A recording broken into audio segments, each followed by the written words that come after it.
Hello. In this video, we will be reviewing how to create a design invoice. Within the ACC Cost Management module, navigate to the Cost page and then to the Pay Apps and Invoices tab.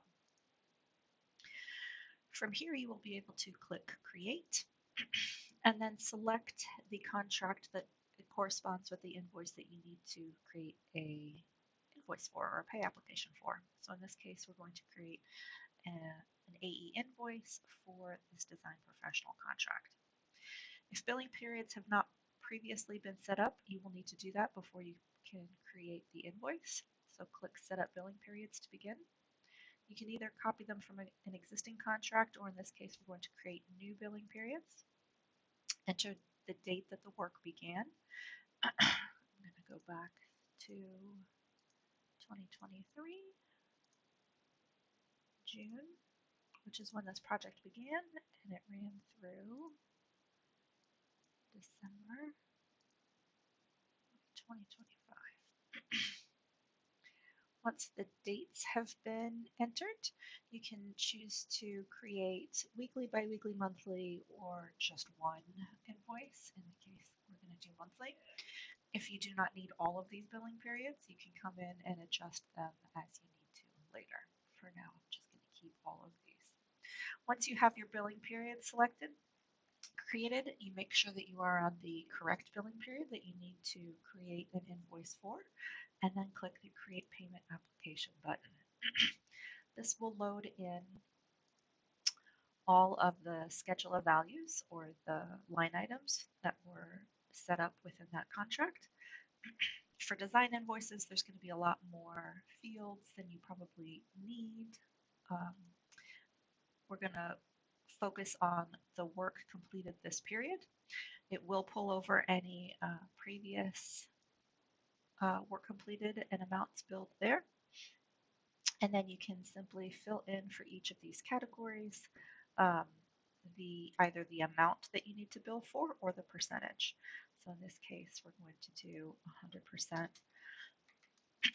of the conceptual schematic docs and 100% of the renderings. If you need to attach any backup documentation, select the main contract line item to open up this flyout menu. You can review the payment application summary. You can add change orders. If there's any ASAs or change orders you need to include, you can do that here. You can add any backup documentation here. You can either upload it from your computer or attach it if it's already in Autodesk Docs. And in order to generate that AE invoice, click on Add Document underneath the Documents Package section, click Generate from Document Template, and select the AE or CX invoice. This is going to take all of the information that you have input on your design invoice and put it into this Excel file. If you need to go back and make any changes to this, you absolutely can. You would just then, after you're done making those changes, need to come and regenerate this Excel or delete it and recreate it. Either one is acceptable.